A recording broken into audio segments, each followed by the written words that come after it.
This portion of the video covers instruction on uniform preparation.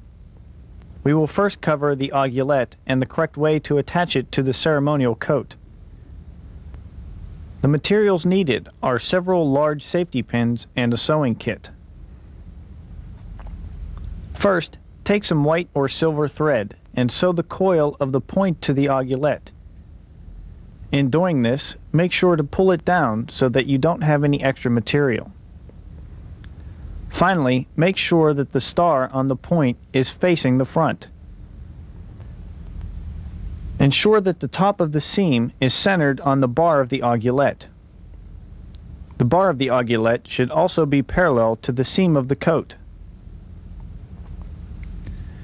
From the inside of the coat, pin the aiguillette to the shoulder seam using one of the large pins. Now that you have established the primary pin, start thinking about the placement of the other pins. Continue to pull the front of the aiguillette down to remove any unwanted slack. Continuing to pin from the inside of the blouse, place the first pin between the bar and the sewn portion of the aiguillette. Keeping the edge of the aiguillette on the seam is very important. Place the pins so that the aiguillette does not slide up or down. An optional pin can be placed through the coil so that it does not stick out. The next pin will be placed approximately the same distance down from the coil as was the first pin. The next several pins go on the back of the coat exactly opposite the pins in the front.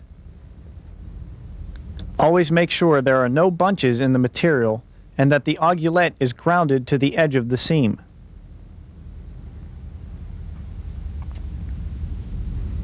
The next portion of the video covers instruction on blousing the ceremonial coat. An additional person will be needed for this instruction. The individual who is receiving the blouse will hold the belt loosely and unfastened around the waist between the second and third buttons of his or her coat. The blousing individual will stand behind the individual receiving the blouse and grab the seams in the back of the blouse. The blousing individual then pulls down all excess material and simultaneously rolls the material from the front and sides of the coat underneath the seams. Hold the coat until the individual receiving the blouse fastens his or her belt. Push any wrinkles or bunched material from the front and back of the coat toward the sides and conceal them under the tapered material created earlier by your hands. Finally, adjust the chrome keepers on the belt. The distance from the chrome buckle to the chrome keepers is 1 thumb's width.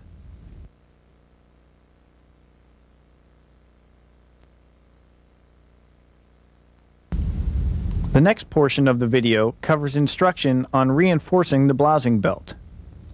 Although the blousing belt comes assembled, we need to ensure that it does not break or unfasten while on a ceremony. To do this, we must add extra materials that serve as reinforcements.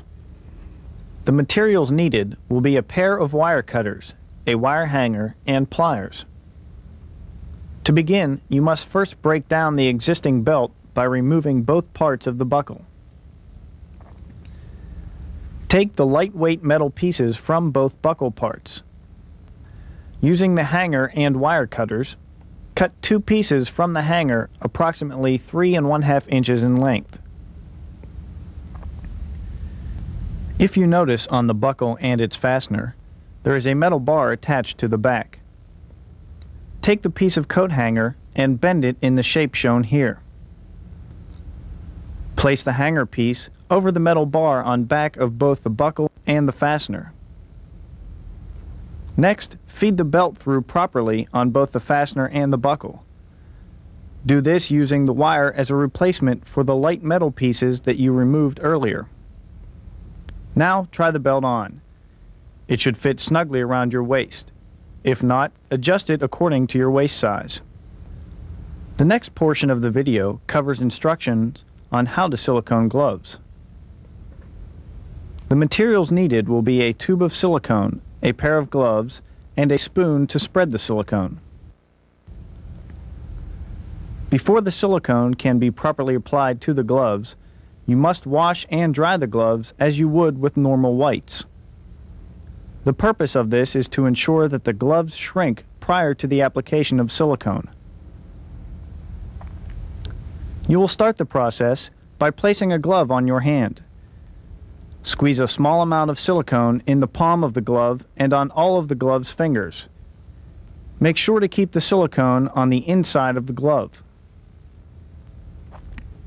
Next, take the spoon and spread the silicone evenly over the glove. Continue ensuring the silicone remains only on the inside of the glove.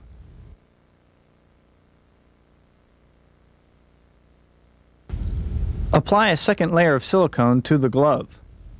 Spreading the silicone evenly will give your gloves a more presentable look.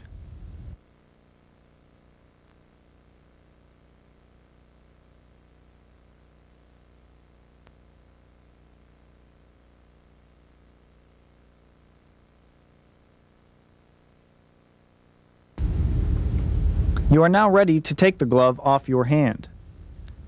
Carefully pull the outside of each finger, working patiently until the glove comes off the hand. Hang the glove until the silicone is completely dry. Repeat the same steps for the other glove.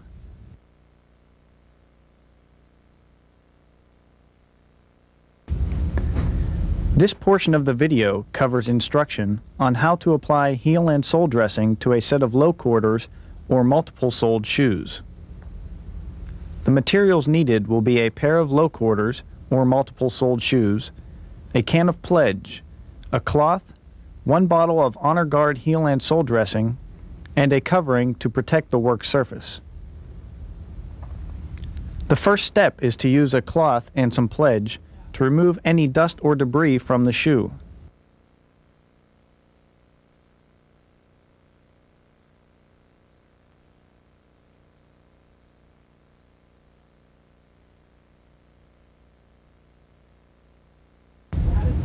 After dusting the shoes, carefully dip the applicator into the heel and sole dressing and let the excess on the applicator drain into the bottle. Apply a thin coat to the side of the shoe and on the well or top of the sole as well.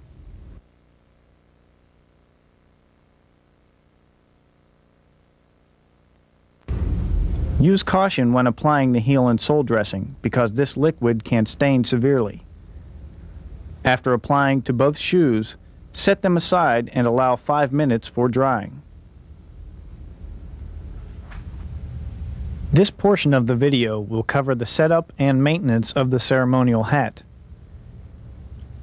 The first step is to reverse the black chin strap on the ceremonial hat.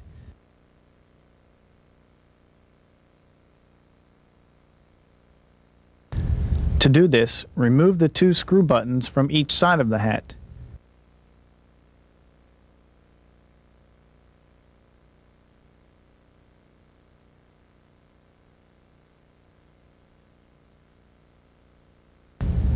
Next, remove the silver braid from the front. Remove the chin strap and reverse it so that the buckle is on the right as you look at it from the rear.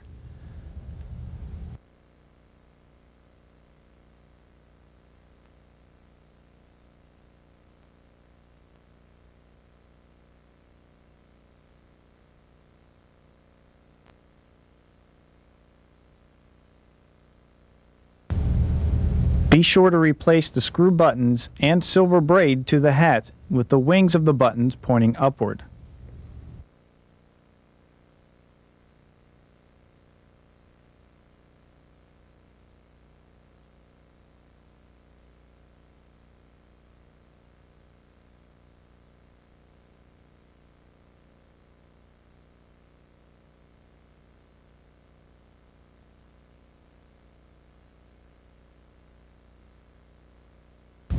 The chin strap should be horizontally centered, and the hook should split the 2 straps. Next, ensure the silver braid in the front is pushed all the way down and touching the bill of the hat. You may put a small amount of super glue behind the two tabs of the silver braids to keep it from moving. The third and final step is to place the Hap-Arnold device on the hat.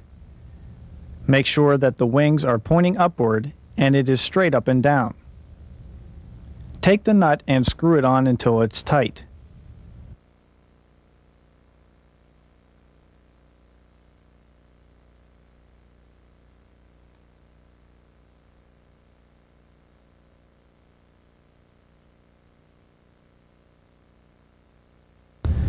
A rain cap cover is worn on the ceremonial hat during non-ceremonial use. Ensure the rain cap cover fits snug to the hat and is free from wrinkles and bunches.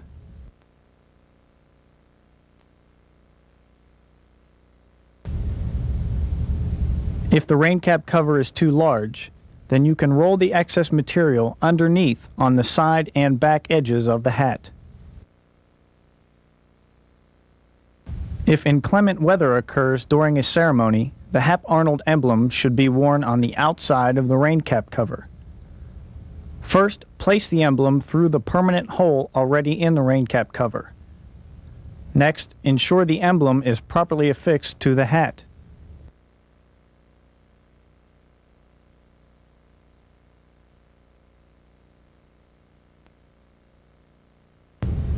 Also ensure the rain cap cover is neat in appearance and wrinkle-free.